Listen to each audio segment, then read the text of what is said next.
I'm Dan Hanley, and uh, with Chris Linzell and Ravi Varadhan, we're going to be your moderators. Chris and Ravi will briefly introduce themselves in a minute.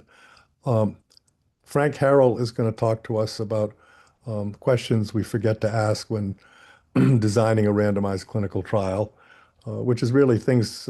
He's got a very stimulating presentation on things you need to consider before you get down to the concrete elements of what the statistical plan is. Um, and we're then going to follow up after a discussion with Emily O'Brien from Duke, who's going to tell us about building longitudinal evidence in a systematic way. And finally, Kelly Kidwell is going to talk about smart designs and longitudinal treatment effects. Um, Chris, do you want to say a word or two about the thoughts behind this program, and then Ravi? Oh, thank you, Dan. Welcome everyone to what I expect to be wonderful presentations. I've had the good fortune to see them being developed and in practice, and we have a wonderful afternoon in store. Hopefully, we'll provoke you to think a little bit more deeply about the research that we do, and the ability to learn from the evidence that we generate. And so, with that, I'll pass it to Ravi. Yeah, great to have everyone, and happy to be part of this DIDACT session. With the goal is to make statistics useful and pragmatic in the design of clinical trials. So this has been an ongoing series. So I think probably many of you have already been part of the previous ones, but welcome back again, and hopefully you'll enjoy this session. Thank you. Great. So Frank has the wonderful distinction of being at the beginning and the middle and the end of many biologic trials, questions that have been answered, and I think he's going to give us a unique talk. Frank, do you want to start? So thanks, Dan, Cecilia, and group. It's really great to be part of DIDACT again. And the goal is to have a few thought-provoking ideas for you. And sort of the overarching feeling that I have when I was first thinking about this talk is that biostatisticians love being helpful and are some of the most collaborative of all scientists. And we love those collaborations. But sometimes the way that we translate that into action is we see ourselves as helpers a little bit too much. And true collaboration involves a lot of questioning and sometimes a lot of critique. And often it involves breaking away from the status quo. And I've seen a lot of my esteemed colleagues, especially maybe the younger ones who have more to fear because they maybe haven't gotten tenure yet or whatever, be a little meek in this regard. And so this is sort of a call to action. And I think to be the best collaborator, uh, you're going to really start to question things or need to question things more. And so the first thing to question, we automatically go into this hypothesis testing mode, which is not really natural. And it's not the way people really act in everyday life. You may have a hypothesis such as, does extrasensory perception exist? Is there a subatomic particle that exists? Yes or no? So those are hypotheses, but we don't really have things like that very often. And so the first question I ask people to ask is to ask your investigator colleagues, are you sure hypothesis testing is the best framework? Aren't questions more useful than hypotheses anyway? And sometimes there's something more valuable than a question, which is estimating an amount. And I submit that for a lot of what we do, it's not a question of whether a treatment is efficacious, yes or no, but it's really how effective is the treatment. And this idea of estimating amounts is something that maybe we don't emphasize enough. So isn't that a more relevant goal? What about basing your sample size and your statistical design on precision rather than on statistical sensitivity or power? So Emily O'Brien is going to be touching on that point, along with a lot of other really interesting points. Or you can use a Bayesian design. So instead of estimating the treatment effect, which we always estimate with a point estimate that has fuzz around it, a lot of uncertainty, with the Bayesian way of thinking, you don't really need a point estimate, but you can estimate the probability that the treatment benefit is greater than epsilon for all possible epsilon. Is that going to be relevant to what you're trying to get out of the study? I think for decision making, the idea of providing evidence that the treatment is clinically important is really a key question. Do you need to demonstrate that the benefit is greater than or equal to the minimum clinically important difference? This is sort of a weird subtopic. It comes up a lot in Bayesian thinking because the MCID might play more of a role in Bayesian posterior probabilities, for example, as epsilon in that last slide. And if you really want to demonstrate more than demonstrating their signal, p-values for seeing if the treatment is ignorable versus there's some signal there that the effect is non-zero. But if you wanted to demonstrate that the effect is clinically significant, you really have to define what clinical significance means. And if you think clinically significant means you need to demonstrate that the treatment has an effect of at least the MCID, well, it's just a fact of nature that you're going to have to be luckier than that. You're going to have a treatment effect that's observed that's non-trivially greater than the MCID. So in order to have statistical evidence of exceeding the MCID, you have to go way past the MCID in your sample data. Another way to say that is if you're a Bayesian and depending on your prior distribution, um, if you observed the effect at the MCID, the probability of being greater than that is around a half, which is not very impressive. Would you consider instead the demonstration of a benefit greater than epsilon? And so epsilon here would be a threshold for a trivial treatment effect, um, or a minimum observable treatment effect. So like in a blood pressure study, the minimum observable effect might be 1 or 2 millimeters of mercury. The MCID might be 8 or 9 or something millimeters of mercury. So the threshold for a trivial treatment effect, or minimum observable treatment effect, um, might be something closer to 1/3 of the MCID, maybe one third, one half of the MCID. And so I'd like to get this idea before clinical trial designers and think this through a little bit better. What is a logical value of epsilon to demonstrate that the treatment effect is greater than that? And as I said, it cannot be the MCID itself.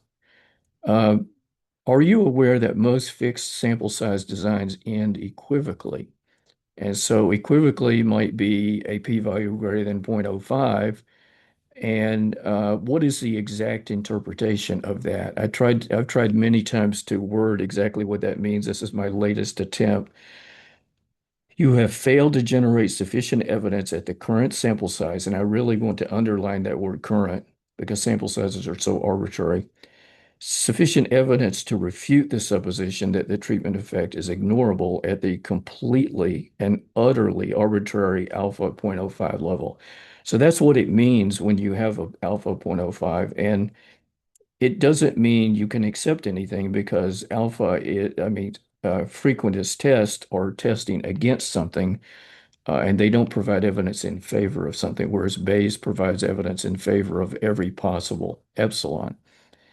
Um, and if the confidence interval is wide, that's when we really are comfortable using the word equivocal or even the word non-informative for the study. A lot of studies are published. I've seen many a study where the hazard ratio for mortality has a 95% confidence interval of 0.5 to 2. So what do you think the hazard ratio would be for that treatment before you collected any data whatsoever? I'd be pretty confident it's between 0.5 and 2. So you could say that we know no more than we did before the study was done, so we mainly know that the money was spent. So studies that end equivocally or with no actionable information, it's really a shame because they cost a lot of money. Uh, so equivocal results are the second most common randomized clinical trial result. The most common is inability to recruit enough patients. But equivocal results are extremely common. And it's very much of a shame because we tend to think of the sample size as fixed. What if randomizing 40 more patients resulted in definitive evidence? Why would you ever feel bad about asking a question like that? You shouldn't, because you might spend the money of 40 more patients. You already have 200 patients in the study. You're going to get 40 more, and the evidence might be even more equivocal than it was previously. Uh, but you may need to find that out because you've wasted resources on 200 patients without any knowledge at all. Uh, you might uh, you might get bad luck and not have any good evidence with 40 more, or you might get good luck and have some definitive evidence for treatment effectiveness. Why don't we think about extending studies more often? So one of the things that we want to avoid at almost all costs, of course, we really want to avoid serious safety problems even more, but we want to avoid getting to the planned end of the study without reaching a conclusion, because that's when you ask, what did the money go for? The money went to teach us how to recruit patients. We learned how to make measurements, but we didn't learn anything about the treatment effectiveness. So the bigger question is, do you really need a fixed sample size? We take that for granted, and all of our power calculations are, not all, but almost all, are sort of pretending that a fixed sample size is really fundamental to our design, and that's not necessary. Will a sequential design work instead? Are you studying a disease or a treatment that lends itself to sequential trials? A very chronic disease that takes 10 or 20 years to develop, a sequential trial is not going to help you as much as if it's a more acute process. So Kelly Kidwell will be taking this to a great step forward with smart designs, where things are done in a more complicated and interesting and flexible way than what I'm talking about. I'm talking about just straight up sequential designs, which are really not adaptive designs, um, but they're more what you might call drop the loser type of designs. Now, what about a frequentist group sequential design? It is very, very conservative, and that limits the number of looks. And then you have a fixed maximum sample size. Now, Bayesian sequential design has unlimited looks, and it doesn't have a fixed maximum N. So if you were to say that the maximum N is 1,000 patients, uh, the Bayesian analyses don't make use of that 1,000, except for a very specialized type of futility analysis. And if you got to the 1,000 and you had pretty good evidence that there's promise in the treatment, and there's no reason not to just ignore that 1,000. But in the frequentist world, everything is different because of alpha spending. And alpha spending is what gives you multiplicity problems and a lot of other problems. Whereas with Bayes, there's no alpha to spend in sequential looks. There's almost no alpha to spend when you're talking about other kinds of multiplicity, but for sequential looks, there are no multiplicities in the Bayesian world.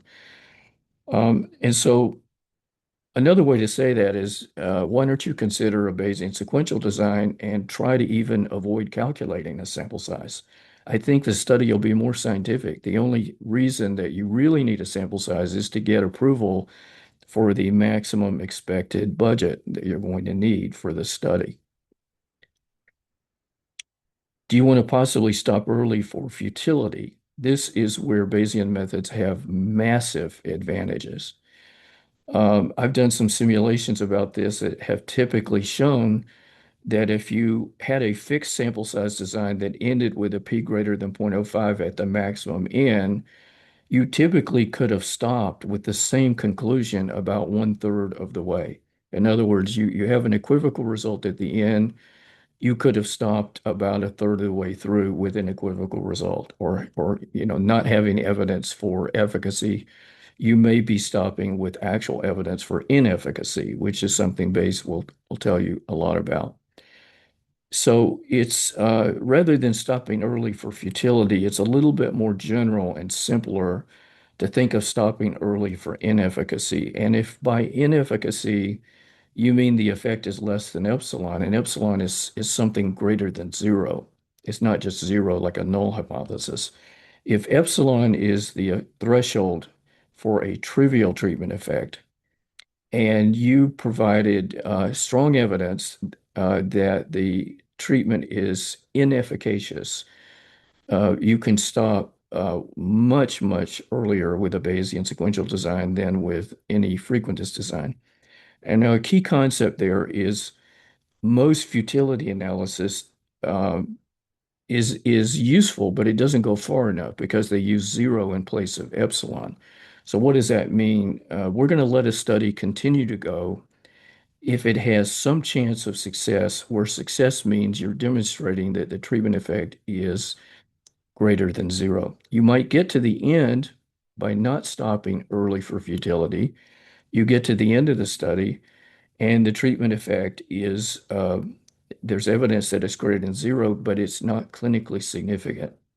So by allowing a study to proceed to, because it has a possibility of being statistically significant, but it maybe has a much lower chance of being clinically significant, you're making the expected sample size much larger than had you made epsilon greater than zero in your inefficacy calculation. So in other words, we'll suggest stopping as soon as there's a high probability that the treatment effect is either zero, it's in the wrong direction, or it's trivially in the right direction. We can have multiple reasons for stopping. We can stop for harm, zero benefit, or less than trivial benefit. And there's other reasons for stopping that you might factor in. So you'll get much earlier stopping than using an effect less than zero, as I mentioned. And there's a link. Once you get these slides, you can click on that link for more information. So here's a quiz.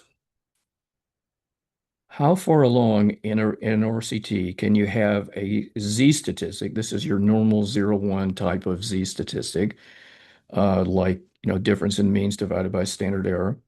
The Z statistic is equal to 1, and you still have a good chance of ultimate success, where success here means getting evidence that the treatment is effective, it's working in the right direction. So think a minute and even put in the chat if you have a guess about that. And I'll give you a minute to think about it, or not a minute, but several seconds. What's the percentage of information accrued in a trial such that if you haven't accrued more information in the trial or more patients, you still have a chance of having a definitive evidence for efficacy when the Z statistic is 1. Any of the panel members want to take a guess and speak up about that?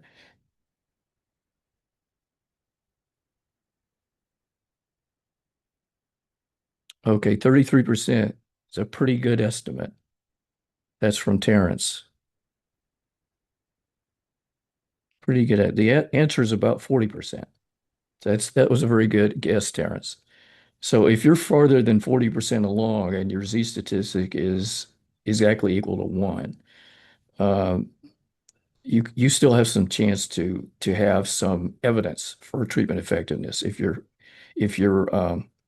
less than 40% along.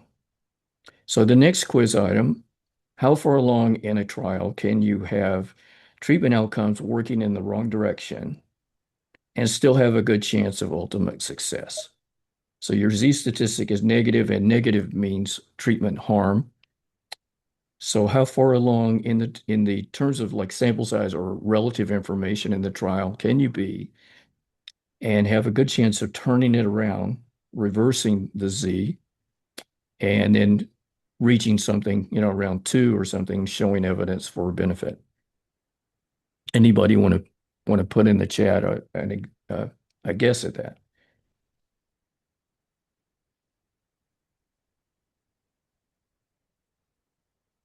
By the way, these things are not easy to calculate unless you use a Bayesian approach. So David guessed 2.5 out of 10 of the way through. Okay. Emily's guessing 20% of the way through. Okay. These are both too high. So the answer is you have to be less than 1/10 of the way through the study. We're in the Z statistics in the wrong direction and have a good chance of turning it around to not only the right direction, but statistical evidence for effectiveness. So you can see from these numbers that there's a lot of opportunities to improve how we do things. And keeping things going when you already have a high probability of inefficacy or a low chance of successfully showing efficacy raises ethical issues, but it certainly raises a lot of resource utilization issues, and tying up patients may be unnecessarily long in clinical trials and not freeing them up to move to different clinical trials. Spiegelhalter came up with these calculations in a really nice paper. Okay, we turn to a different thing now, which is longitudinal analysis. I don't hear these questions discussed seriously often enough when a trial is in the design stage, although I do hear it. So the question is, how many follow-up exams can you afford to schedule? What's the maximum number you can afford and patients will tolerate? And how would you find out that maximum? I think a lot of clinicians have experience with this and have some good guesstimates, but we could probably refine this with some actual surveys and more cost calculations and more talking to patients. Are you aware that longitudinal data allows each patient to contribute more than a sample size of one of information content? And Jack, you can ask questions, or Ravi, anyone who wants to raise questions. I love Oh, interruptions. So, okay. Yeah, yeah. Frank, there was a question that was also on my mind actually about the Bayesian sequential designs. Why don't they have to deal with multiplicity issues?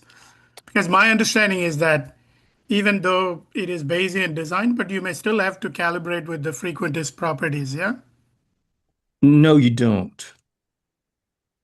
And so, like if you look at the new FDA Bayesian guidance that just came out in draft form, um, you'll see that there's lots of ways to think about that.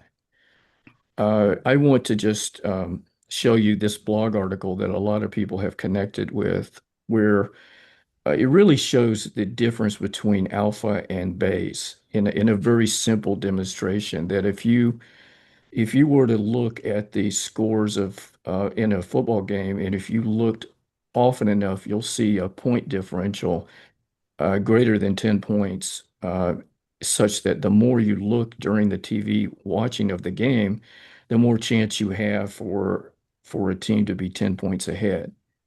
If you're trying to predict that your team is going to win, that's the kind of decision you might want to make when you may want to turn off the TV and not watch the whole game if you have a high chance your team's going to go ahead and win anyway when they're ahead by a certain amount. This is alpha, so the more times you look at the game, your chance of the team ever going ahead by 10 points is going to go up. It kind of plateaus here after like 15 looks. But instead of that, we're not interested in that in a clinical trial. We're interested in um, the probability that the team is going to win. And if we stop the watching the game when the probability exceeds 0.9, the mean probability of NFL team winning at that time is 0.913. So it exceeded our threshold a little bit. And if you take all the times when you decided that your team was going to win, because the probability of winning was greater than 0.9, that's like a Bayesian posterior probability. The proportion of games in which the home team won was exactly equal to that. So that's just called calibration of posterior probabilities. So the short answer to your question, Ravi, which is it's always a great question, is that when you're calculating alpha, you're calculating the probability of what might happen. And the idea of something that might happen, like you might get a test statistic greater than 2 or something, that is going to depend on how many times you calculate things. If you were instead to uh, to look at your probabilities at any time in the game, or the probability that you're going to go ahead and win the game, you're not asking the probability that something might happen, like you might be more than 10 points ahead, but you're asking about, given what did happen, what's the probability that the treatment works, or what's the probability you'll ultimately win? So just to say that one other way is when you get into Bayesian sequential trials, um, I forgot what slide actually had that on it, but alpha is a tendency and it's a probability that something might happen, and it's not a function of anybody's data. Mm, Alpha, it has no data in its calculation whatsoever. All it has in it is your intentions to look, like what is your data look schedule goes into alpha. The Bayesian posterior probabilities don't have tendencies like that. They have, given the data, what's the probability that what generated the data is positive efficacy. And so that's really, it's the difference between predictive value positive and sensitivity and specificity. mm. Thanks, Frank. Yeah, very useful point. And I've got blog articles that go into more simulations and just show that the clinical trial results are perfectly calibrated no matter what the stopping rule is in the Bayesian sense. Yeah. So great question. And so what about having more follow-ups? You can make your effective samples of your study, maybe if you're lucky, could be 3 times the number of patients. So you might have 10 follow-up measurements, and each patient's 10 measurements gives the data information content of 3 new patients. So longitudinal data, especially if you have a continuous ordinal categories with lots of categories, can have extremely high power. And then what is your thinking about primary endpoints? If there's only one clear primary endpoint, do you really have a solid MCID for that? Have you really nailed that down? And if you really can't nail down the MCID, isn't it best to have an uncertainty distribution for the MCID? So, like I did a Bayesian power calculation that showed that I had an 80% sensitivity to detect something around an MCID. But if the MCID was uncertain, like if the MCID instead of being 0.8, I thought it was between 0.7 and 0.9. The power went from 80, the Bayesian power went from 80% to 70%, which is what you expect when you're factoring in more uncertainties. So shouldn't we factor in uncertainties if the clinical experts don't all agree on the MCID? This relates to the, Bayesian power and what's called Bayesian assurance, which is kind of integrating a power measure over a distribution of effect sizes. And every statistician knows that this idea of choosing an effect size for power calculation is one of the most distasteful things we ever engage in. Are you aware that binary outcomes have minimum information? This lesson has not been learned, or for the statisticians that have learned this lesson, they're not very vocal about it. So Eric Van Swed and Stevenson and I just published a paper in Statistics in Medicine. Eric had all the ideas about how to go about this by scraping tens of thousands of clinical trials from the Cochrane database. And what his analysis showed is if you do some a few assumptions, and so that you can put things on a common scale for comparison, that the randomized trials that are in the Cochrane database that had a binary outcome are significantly larger than those trials that had a continuous outcome. Now, that's not a surprise at all because everyone knows your power calculation is going to be for a given effect size, the power is going to be lower with a binary outcome, and so you raise the sample size to make up for that.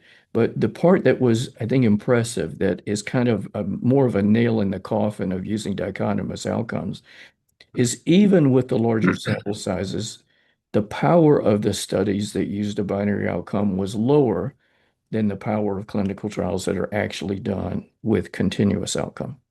I think that's really very important.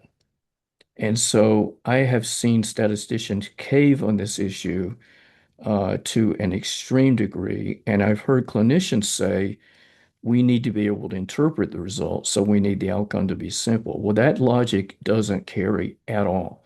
And a simple example of that is, a track coach who's timing Olympic track runners with a stopwatch is not going to just care about whether their time is less than a certain number of seconds. And there's many examples where if you dumbed down something up front, you get into a lot of trouble. So in a hypertension study, clinicians might be interested in knowing that systolic blood pressure could be lowered by more than 10 millimeters of mercury, but that doesn't mean your outcome variable is going to be a 10 millimeter change in blood pressure. That's never used in a hypertension study. It's always the continuous blood pressure. And then at the end, you do a back-end analysis to interpret the clinical relevance of the mean change in blood pressure. So you never dumb down an outcome just so it's easier. You make your analysis efficient, and then you put in various clinical interpretations of the analysis. So more information, power, and interpretability comes from breaking ties in the Y variable. So just in general, in statistics, ties are the enemy of good analysis. The more ties you have, the worse are our p-value approximations, the worse are our confidence interval approximations, and a lot of other things go wrong. So you want to break ties whenever you can, both in independent variables and especially in dependent variables. And a lot of subtle things happen when we kind of dumb things down. So in cardiovascular literature, a very common outcome, the most common outcome is MACE, major adverse cardiac events, which is time until the first of several events, such as myocardial infarction, hospitalization for heart failure, cardiovascular death, and maybe stroke or something else. And you can show pretty easily that if the treatment has a proportional hazards effect on each of those outcomes, the time until the first event cannot be in proportional hazards anymore. So you're really hiding the fact that you have mixtures of hazard function shapes, and that makes the whole process kind of complex. And it's really amazing that clinicians don't ask the following question. Why does it make sense that if someone had an early non-fatal event and then they died a few weeks later, that the death is completely and utterly ignored? How can you justify ignoring death just because it occurs after a non-fatal event? So that kind of ignoring happens because you're not grading the severity of the events. That results in a actually very difficult clinical interpretation, and it results in a lot of loss of power. So there's some key questions to ask related to multiple outcomes. What is your idea for the minimum clinically important difference for every outcome that you're dealing with? And how does that factor to the power for looking at differences on various outcomes and the interpretation of the results? So do you have ideas in your head for all of these MCIDs together? What if different outcomes move in different directions? So you have a little bit of a reduction in mortality and a bigger increase in non-fatal heart attacks. Which treatment is making patients better? There's statistical ways to actually answer that, and if you knew the patient utilities for the various outcomes, you could answer it in a gold standard fashion. But even without gold standard utilities, you can answer this by having some ranking rules using a variety of statistical techniques. So I've seen a lot of clinical trials with more than one outcome where when all is said and done, let's say you have a significant p-value on one outcome and not on another, you cannot answer the basic question, which treatment gave patients better results? So can you translate the question, which treatment makes patients better? And so one of the things that might go into that is you might have some early non-fatal heart attacks, but you might have some later deaths, but they're very much later. So that has to go into what you mean by better. And there is a very unifying principle for thinking about what better actually means. And so, and that principle, which Chris Linzel and I have worked on a lot in the COVID sphere, is to rank order the severity of outcomes on a given day. So you ask, on a given day, what was the worst thing to happen to the patient? It might be hospitalization, it might be heart attack, it might be death, and those have different severities. Those are ordinal outcomes measured on a daily basis or maybe weekly basis. And then the way you translate that to a clinical estimand is you turn the longitudinal data, which is analyzed as longitudinal, so this is longitudinal ordinal outcomes. You ask which treatment yields uh, more days and better outcome states. So, for example, you might say which treatment gives patients more days alive with low amount of symptoms. And you can do that for all possible outcome states, but you get one statistical analysis, but you get as many clinical readouts as you possibly want. So this would be generalizing what is the restricted mean survival time when you have just a binary event like all-cause mortality. The area under survival curve is the RMST, and that's similar to what we're talking about here, but this deals with more than one outcome. If you cannot rank the outcomes, would you consider a general effectiveness assessment? So thinking Bayesian, I think it makes you think in a totally different way. And if you have a neuromuscular degenerative disease that has different manifestations and you don't know how to put those together, might be loss of mobility, might be a swallowing problem, might be, can't hold your head up straight, whatever it is, you may have all these different outcome scales that are very hard to amalgamate. But in a Bayesian sense, you could say, well, we're going to consider this treatment successful if the probability that it benefits at least two outcomes out of the five outcome measures is high. So that's a posterior probability of a compound assertion. And that's the sort of thing you can do with Bayesian modeling that would be very, very hard to do in the traditional frequentist world. But to me, that is a very clinically defensible idea of what a win would be for a treatment. And you can see that the way multiplicities are being addressed is by just making the assertion be harder to satisfy. There's no p-value adjustment. So there's alternatives to multiplicity adjustments. This is a classic paper by Cook and Farewell that I've told thousands of people about, and I'll keep saying it, where they say that in clinical trials, the whole idea of multiplicity is kind of a bad idea. What's a lot better, and this flies in the face of New England Journal rules, which I think are terrible, terrible rules, where New England Journal doesn't let you calculate statistical evidence on a later endpoint if you didn't pass significance on an earlier endpoint. Cook and Farewell, on the other hand, say to prioritize your hypotheses, and this means you're prioritizing the reporting order. So you're not gonna call a press conference and say there was a significant treatment improvement on outcome X, where X is the seventh outcome that you looked at. You're going to agree not to do that. So you're going to pre-specify the reporting order, and you're going to keep all of the outcomes in context. So if you have 10 outcomes, when you present the seventh outcome, you're presenting all the other nine outcomes at the same time, and you're telling people this was the seventh pre-specified outcome. So by just going on paper with your commitment to the order in which the hypotheses are examined and published or reported, you don't really need to worry about multiplicity nearly as much as what frequentists would have you do. Now, the Bayesians say just raise the bar for assertion. So instead of raising the bar on the randomness scale, which is the alpha scale, we're going to raise the bar on the assertion scale. And the Bayesians would argue this is far more direct.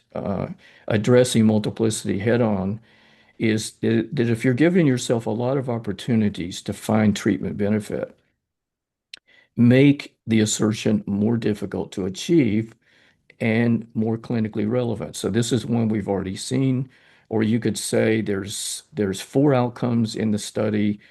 We want to have a probability that's high that at least one of those outcomes has more than a 20% benefit.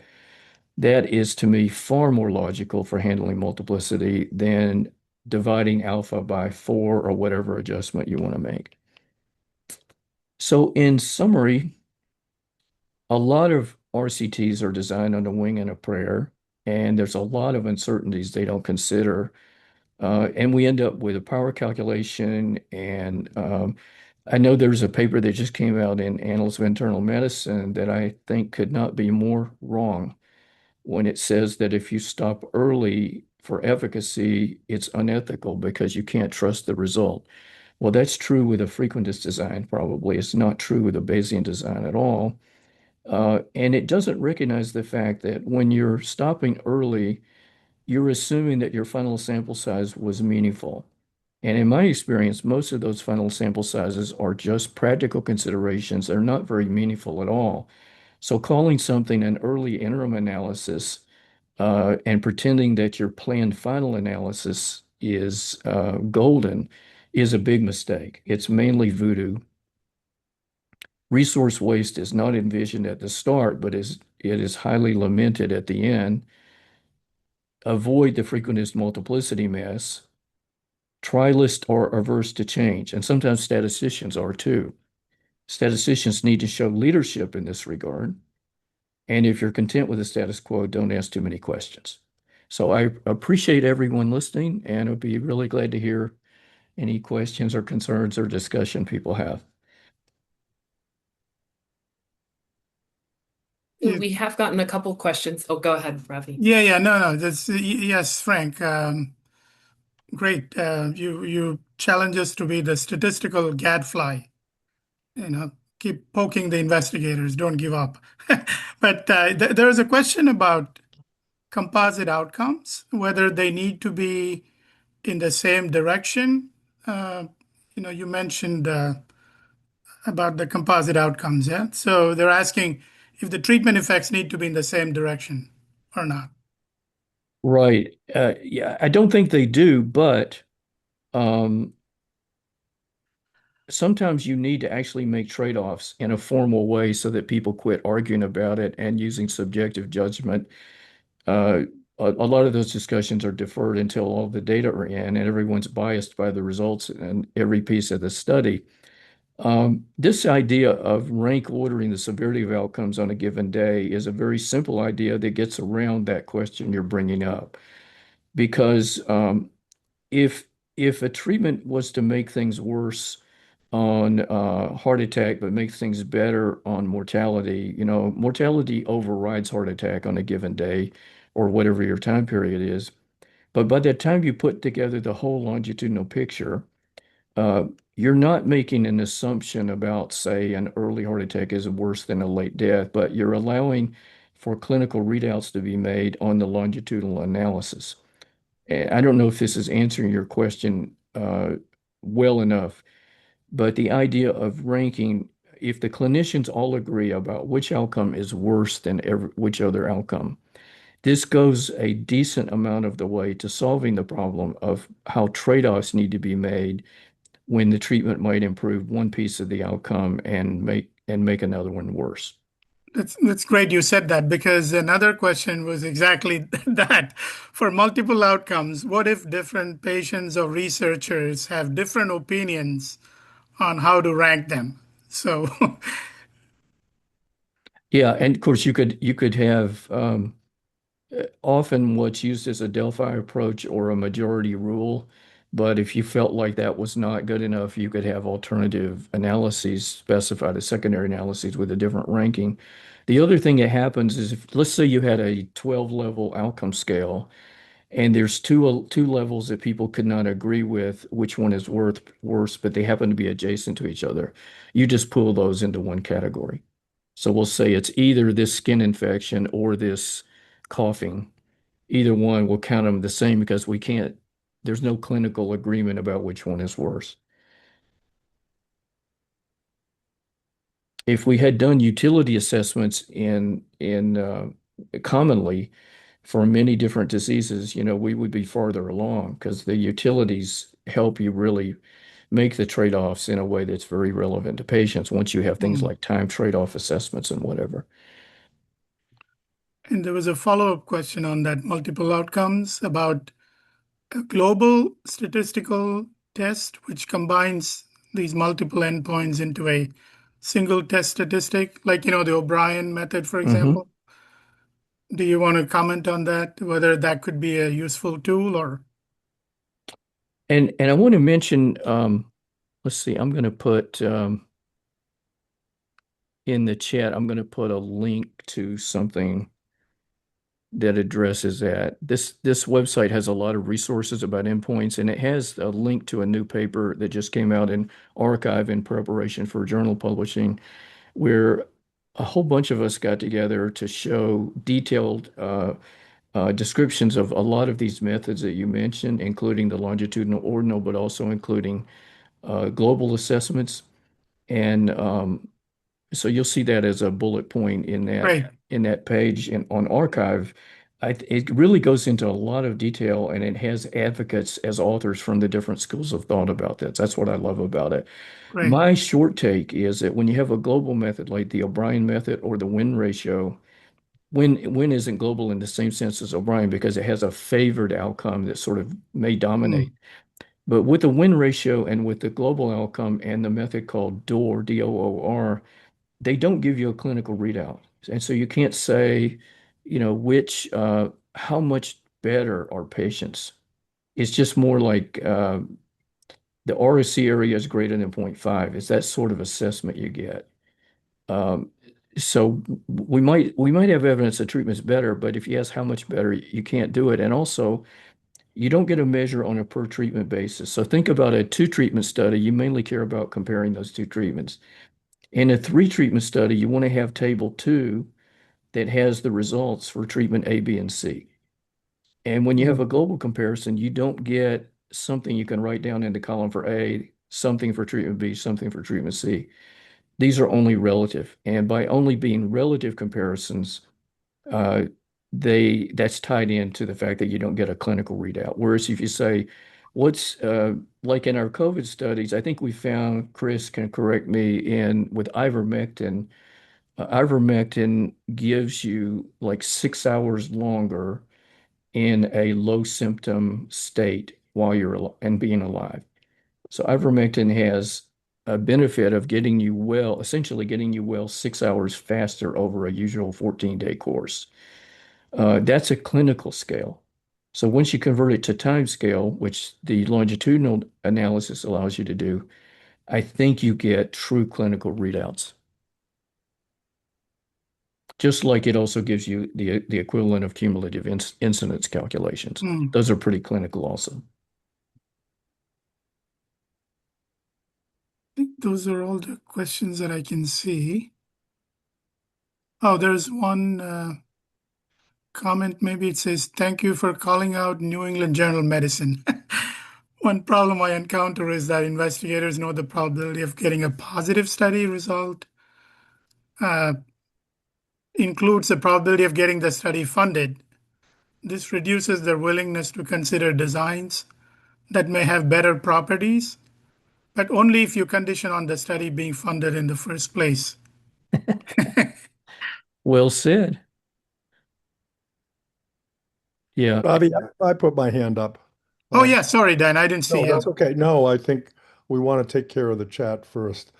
Um, Frank, if we take a step back to the starting point of your talk, um, and the statistician and the clinician, um, can you give us, from your experience, um, an example where this kind of dialogue has really helped a lot? And maybe an example where, for whatever reason, uh, one didn't go systematically through your questions and a trial ran into trouble. Yeah, and of course you're hitting on the real problem of inertia. And like I was involved in a $100 million NIH study called the ischemia study, which had 1 year of weekly Zoom conferences to design the study and top-notch investigators. But everyone has their own opinion, and it's a very prolonged process. And they were willing to innovate to a certain point, but not innovate all the way like I wish we had. So, there's a lot of compromises that have to be made that I wish had turned out differently. And I've had other situations where the investigators really were not willing to use modern methods hardly at all. And I found different investigators to work with. So I could always afford to be just a little bit choosy. And then there's the true standout uh, examples. So the world's leading innovative clinical trial group is the Orbita group at Imperial College London doing cardiovascular studies. And so they have totally embraced everything that I've talked to them about. And we published it in major journals. And so they're doing daily longitudinal data for angina using smart devices with patients and having 180 measurements per patient in follow-up with a 74 level ordinal scale. And the power of that is off the chart. I mean, you've never seen statistical power like that, like those data will give you. And that analysis handles clinical overrides. So if you have angina frequency as the main part of your scale, it's overridden by heart attack and death. And then they've adopted Bayesian design for their studies. So this group, if you ever want to see a true inspiration of what people will do, look at everything has come out of the Orbita group, Orbita, all caps, at Imperial College London, led by Rasha Al-Lami and others. Amazing group. One of their secrets is they don't have funding. And so they don't have to answer to anybody. They find a way to do their studies without funding, and their studies are so innovative that they can do a 200 patient study that has more power than a 5,000 patient study. Well, those are interesting stories. I think that's wonderful. And yes, I think we should all go look at the Orbiter group. Um, and maybe it's good not to be funded and just to do what you think is right, is what you're saying. Just one example of why they can't be funded. They did the only placebo-controlled stent trial ever done. So they had sham stents in half the patients. So the balloon was inserted, catheter was inserted, and they made all the sounds and all the manipulations as if they were doing a stent, but half the patients didn't get a stent. So the stent makers were not going to like that design. Right, right. Well, a design like that exposes it gives you a true control with what happens in relationship to the procedure Yeah. and the therapeutic intervention. Um, One other um, um, question uh, around this issue of dichotomized results. Um, I'm particularly familiar with the modified Rankin scale, and I know you are. Um, and there are certainly people who are applying a series of general population utilities to it and producing a more continuous scale. Uh, but one of the problems with the Rankin scale is that the minimally clinically important difference may be a whole level in the ordinal scale. And the precision of the scale in terms of identifying the levels is imprecise. Um, so, and then finally, um, I actually didn't like what you said about um, um, clinicians like something that's easy to explain. I think when you're talking about a major procedure with complications, it is good to have something that's easy to explain. And if you can explain the difference between a Rankin 2 and a Rankin 4, for example, it makes rapid decision making in stroke very it enhances the ability for the whole population to come to a decision. So, doesn't some of of your comments about um, the precision of a continuous measurement uh, also relate to the imprecision of the minimally important clinical difference? I think it may relate to the MCID, but it doesn't pertain in general. So like I've got a simple simulation that shows there's no amount of measurement error you can add to a scale that makes dichotomization work better than not dichotomizing. So if you analyze something continuously that has a lot of measurement error in it, that's a much better idea than trying to dichotomize. As Cohen once said, dichotomization turns a quantitative error into a qualitative error, and a qualitative error is worse than a quantitative error. So a lot of scales have the problem that you're mentioning, even blood pressure, in terms of noise. And, what is it? What does that scale mean on an individual patient basis? And that doesn't hold us back from using the highest resolution outcome we can, and then looking at various intervals and thresholds in the clinical interpretation. And I have, in contradiction a little bit to you, I have worked with tons of smart clinicians who have acted as if dumbing down something on the front end is advantageous. I've even heard some clinicians say the fact that you're going to make a dichotomous decision ultimately means the outcome needs to be binary. And there's no logic on planet Earth that would give you that conclusion from that premise. Yeah, I would take that point. Um, um, I'd still stand on my ground that um, if one has a finding in a trial, um, it's easy. It's easiest to implement it and make it generalizable if the MCID is much larger. And we all like, and we use, and I've used, the smallest possible effect to argue for um, improving a treatment and that a treatment is doing something. Um, but in terms of adoption, um, and I think this came across in your talk, the bigger the MCID that you can demonstrate, the easier all of this becomes. And it really depends. Are you talking about the front end or back end? So when you use a really big MCID on the front end, your sample size will be overly optimistically small. So yeah, Yeah. you just No, have to I'm talking about the distinguish. back end, I think. Yeah, gotcha, Yeah, gotcha. yeah. And I think that's an important point that it's taken me a while to understand. Um, and the planning efficiency is in your approach is I think particularly important. And I think there is one take-home message in related to this. It's only a slight oversimplification that uh, longitudinal data and time to event data are best expressed in time units. So once you convert something to time units, like this treatment makes people live 7 months longer on the average. I think time units are more embraced by patients and more easily interpreted by clinicians.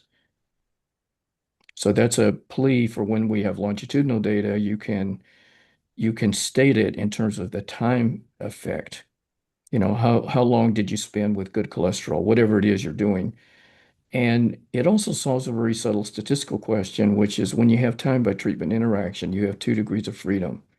But when you put it back on the time gained scale, you're back to 1 degree of freedom. So you have a little more focusing of your power on the time scale than you do on the y-axis, original measurement scale. Good point. And you got very lucky. We kept talking long enough so that you've avoided tough questions from Chris Linzell. All right. So I think I want to thank you. This has Thank been you. a Thank you. wonderful presentation, and there'll be more chances to ask Frank um, questions as we move through the program, and we have time at the end as well.